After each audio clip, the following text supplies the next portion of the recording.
Do you need to repower your boat and you're debating, all right, should I get a Yamaha outboard? Should I get a Suzuki? Is there a video on the internet that is going to be honest enough to compare the two with maybe someone that's experienced enough to have the knowledge to break it down? That's what's great about this video, because we're in Reedville, Virginia at Jets Marine. We're with Bubba Wilkins, who has sold how many Suzukis and Yamahas over the years? Over 10. Okay, we're talking thousands in this video. We're gonna do an honest comparison of the two, and hopefully by the end you'll have a sense as to which one claims king of the seas.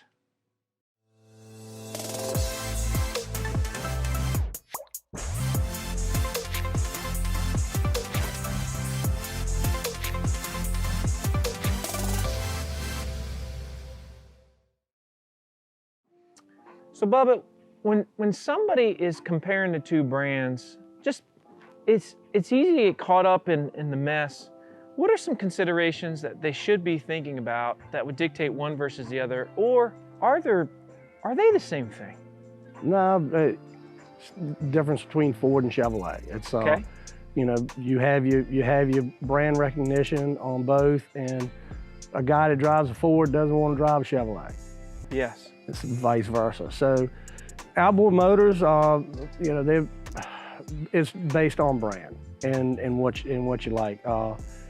In order to switch brands, it's going to have to be price oriented. Yes. On there, Yamaha has done a great job with leading the market in outboards, in technology. Mercury has done a good job with what they've been doing over. They're the oldest manufacturer that's in the country. Yeah. So when Suzuki is good. All of them are good. It's just a difference in price and basically what's going on under the hood. Yeah. So let's talk about Yamaha, and then we'll shift to Suzuki. Okay. So when you think about Yamaha, what are some of the, tell us about the warranty. Tell us what you love about their engines and about what they're doing in the marketplace. Well, Yamaha they are the footprint of the outboards right now. So they are what everybody's going after as far as technology. They are leaders in it. They don't have the higher horsepowers like other brands do, but their top horsepower is what? 425. 425. It is. So there are some out there now that have I think there's like the 600s. It is out there at this point. It is. All right, which is pretty crazy. But most people watching this don't need 600s. Most people don't even need 425s, right? No, the best-selling engine that's out here is going to be a 115 to a 150. Yes. In there, and that's industry. That's the industry. So. A boat that could have a single 300, if they're going to do some offshore fishing, they're going to put twin 150s on it. Yeah. Yeah. In there. And so in this case, what else, when you say the technology, is they have really been the leader in technology, what does that mean? Right. So when you start to look at the feature and benefits of the engine, under the hood, single induction 4.2 liter engine, they're their V6s. When you get to the V8s, it's 5.8 liter, heavier motor, but it's for heavier boats. Freshwater flushing attachments that are very easy to get to. Here's the thing. I've got a small, I believe it's a Suzuki 9.9. It doesn't have this on it. No, it doesn't. It drives me crazy. You got to put it in a bucket of water to flush it. It doesn't have that. Because when you're looking to flush it, when you're looking to, let's say, start at the beginning of the season before you put it on your john boat, you can't do that so easily. And I want to be able to just turn on easily. And those things that clamp onto the engine, they never work really good. No, they don't. They suck. So I wish everybody did this. This is such a simple thing to do. They do. Yamaha's is very, it's accessible when you're either when you're in the boat or out the boat. They have one flushing port. Yeah. Suzuki has two, so they have one where you can do it outside the boat, or you can do one inside the boat. Inside the boat. That's pretty slick too. Yeah. So Suzuki has these at what horsepower? They range from, I think the Flushing port starts at a 25. All right, so if you're watching this Suzuki, I'd appreciate on my 9.9 next time. Yeah. All right, cool. What else in terms of technology? Drive-by-wire technology, older engine, and they still have it, push-pull cables.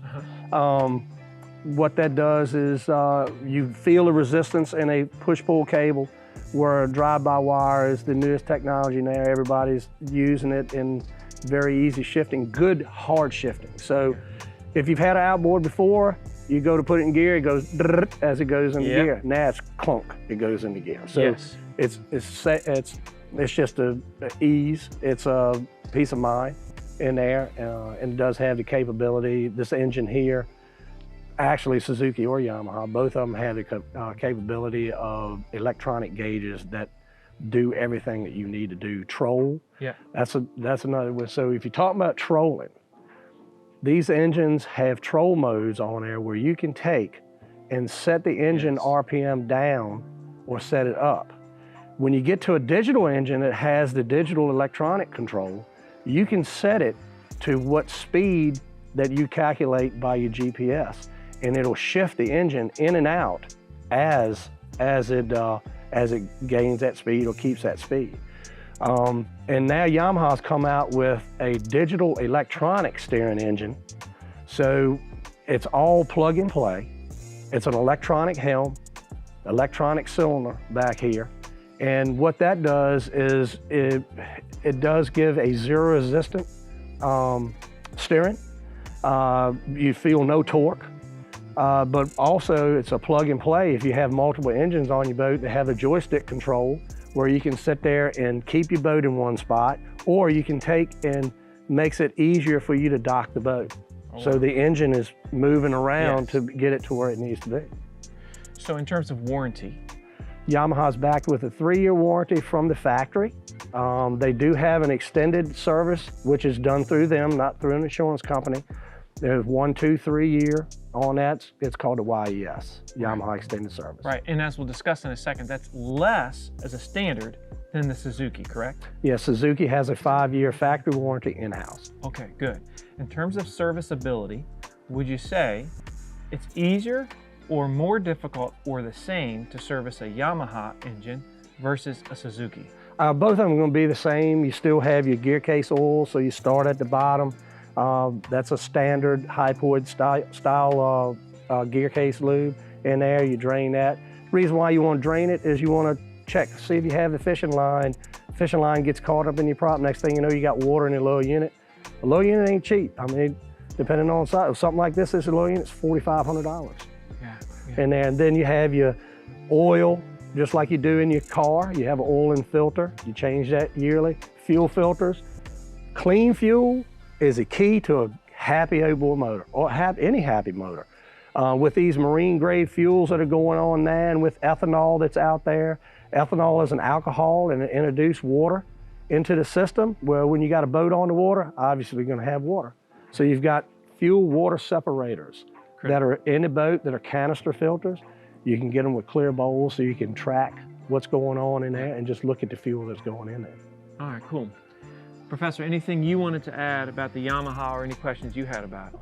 No, the only thing just cosmetically I see is the hood here has a lot of orange peel in it. It's not very smooth, you know what I mean? And if you're a real anal kind of guy and you want everything to be super shiny, you know what I mean? It shines, but it has orange peel, you know? Yeah. And that's just my, initial take on the hood there. But Bubba, do you see any difference in, I know the general mechanics of the motor is the same, but the Yamaha versus the Suzuki, do you see where any other external working parts wear out more on one than they do the other? Say like lower units or anything like that? Not really. The hard parts of the outboard motor is what you're talking about, and they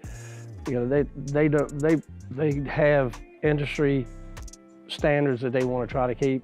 The biggest problem we've had at outboards is corrosion. Right. So as the years have gone by, they've added a lot of stainless steel hardened parts. As you know, stainless steel is brittle by itself, so Yeah. they do hardened parts, seals, double seals, just to take that consideration. If you get grit in there, at least you got a secondary seal to protect it. Internal components on the engine, automotive style pistons, automotive style crankshaft, stainless steel drive shaft, stainless steel shift rods, stainless steel prop shafts. Anodes, internal anodes, is a big thing.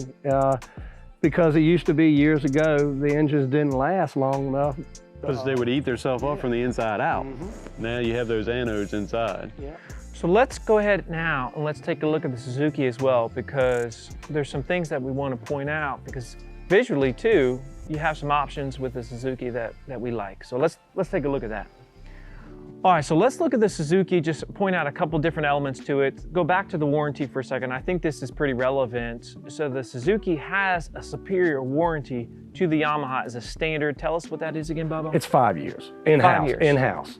And keyword, in-house. So what does that mean for the viewer? All right, for the viewer, it means with a consumer that purchases it, it means that if they purchase it from a Suzuki dealer, that Suzuki dealer is going to take care of the warranty on there, because they're going to be in contact with the manufacturer doing this. So versus having a secondary source to get the warranty from, it's just like your automotive insurance policies. You damage your car, you wait for the adjuster to come out, and you at his beck and call. So. And you know, if you're going to have a problem, Professor, oftentimes, if I'm being realistic here, it's oftentimes in between that 3 and 5 year, not so much in that first 3 years. I mean, you know, because that's when you're going to start to see things happen. Yeah, everything's brand new, everything's nice and greased, everything's being taken care of in that first few years. And you know, once you might start lagging a little bit on your maintenance, or not quite taking this care of it as good as you did when it was brand new. That's when you're going to start seeing problems. Maintenance is key. Yeah, maintenance is key in any boat. Yeah, big key. Hard to Now, get out and walk home. Yeah. This, of course, is the white unit. She's got, and this seems to be the trend with a lot of boats.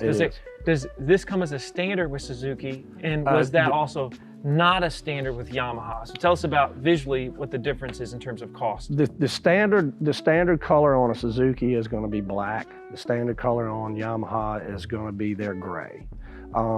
Suzuki, you can upgrade the 200 that's on here. White color, just like you see it, it's a $200. So it's a couple $100. Is that the same for Yamaha? If you want a white Yamaha, it's a couple $100? $2,000. $2,000 extra. So that's huge. It is. It is. I'd like to say, why is that? Do you even know, or are you allowed to say on camera? No, I don't. I have no idea. That's a huge difference. That's crazy. I mean, I would do it in a snap if it was a couple $100, a couple $1,000. It makes you think hard about it. It's like, how much I love that. I mean, that could be 10% of your whole purchase. Yeah, You know what I mean? I mean, it could be with certain units. And is there anything else that you feel is relevant to point out about Suzuki in terms of the way they do what they do? And of course, is it easier to get a Suzuki right now in this post-COVID era? Is it, are people, and I know things can change by the hour, but have you been, as a dealer, more likely to be able to get a Suzuki than a Yamaha, or has it been about as difficult for either one? It's been difficult for both of them. You see a lot of, most of the Yamahas being shipped to the manufacturers, and they're not worried about the box engine dealers. Suzuki, I've been doing this a long time, and I've seen these ups and downs in here, and Suzuki is not hard to get, but it's not easy to get either. You have to know the business in order for you to really be able to have engines right now. The Yamaha is a great brand. Their focus is on the manufacturers. Yeah. Which I understand they kind of have to do that. That's the bread and butter. Yeah, I mean, you're looking at boat companies that buy thousands a year versus a box engine dealer buying hundreds. So let's talk it's a numbers game. Yeah. Speaking of numbers, let's talk about them. And I know it's going to vary, but let's say 150 versus 150 and 200 versus 200. Price-wise, are they about the same? No, Suzuki is about 10% cheaper. 10% less. Mm-hmm. So if you look at what the typical retail, let's say repower of a 200 is, for a Yamaha, that would be roughly, and again, I'm not holding you to it. Right around the 18.5 to 19 mark. Yep. In Suzuki, you're going to be somewhere around the 17.5 to 18. Okay, so about a 10% pricing difference. That is really, really helpful. So ultimately, would you say, Bubba, that one is better than the other?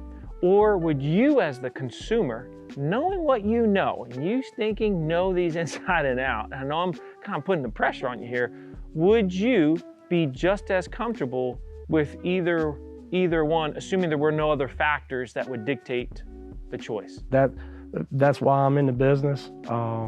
We sell both brands. We're very fortunate to sell both brands. They're the best that are on the market now. I would say if you were purchasing a motor, I would price you out on both, and I would look at you and say, hey, which one fits your wallet the best? Which one do you think? 5-year versus 3-year? $2,000 more versus $2,000 less? Yeah. Brand recognition, there's more service facilities, granted, because Yamaha has been around here longer. But if you're here locally, you're gonna get service. Some really, really good points, I think, Professor. So really what we've got to consider, just to cap this off, everyone, is we know that price-wise, we're gonna spend less on a Suzuki, we're gonna get a better warranty, and if we want the glorious white, we're gonna spend a lot less if we want that white engine. But that being said, if you think you might ever move, and you might not be using the original seller, having a Yamaha dealer close by is more likely, certified Yamaha dealer, than a Suzuki, simply based on the amount of time they've been in the game. Exactly, and I mean, Suzuki's been here for a long time as well. They set up mom and pop shops that really weren't, they were really not in the marine industry. So now you're starting to see, since Suzuki dropped their automotive side and they're focusing more on the marine side, you're starting to see a lot of that stuff go away, and they're going to true marine dealers now. Wow. That are going to take care of the customer, not a farm equipment store that doesn't know anything about outboards, but hey, has a buddy that wants to buy one. Right, and now one thing I have noticed, I've seen a lot more of these Suzukis on a lot of commercial guys' boats. The commercial guys are the guys. I can tell you. You look at them; they'll try everything for $5, and I can tell you they'll leave brands and they'll go try them, and they always switch back, and they always come back to either Yamaha or Suzuki. Yeah. That's really interesting. Good observations, good learnings, and hopefully this was helpful to you. And hopefully now, like you just saw a video that ideally is as honest as anything you're going to find online and gives you a pretty good sense as to the choice that you should make. And so hopefully now we've settled the debate between Yamaha versus Suzuki, and hopefully too, you've enjoyed this, that you like, you subscribe, that you're part of our community here at Saltwater Fishing University. And of course, make sure you book a charter with us if you want to come offshore in North Carolina. Slip number 92 out of Pirates Cove Marina. That's speechlesssportfishing.com with this guy all summer long. What a fun time on that blue water. Can't wait. In a little bit bigger boat than these guys. And until the next time, everyone, stay salty.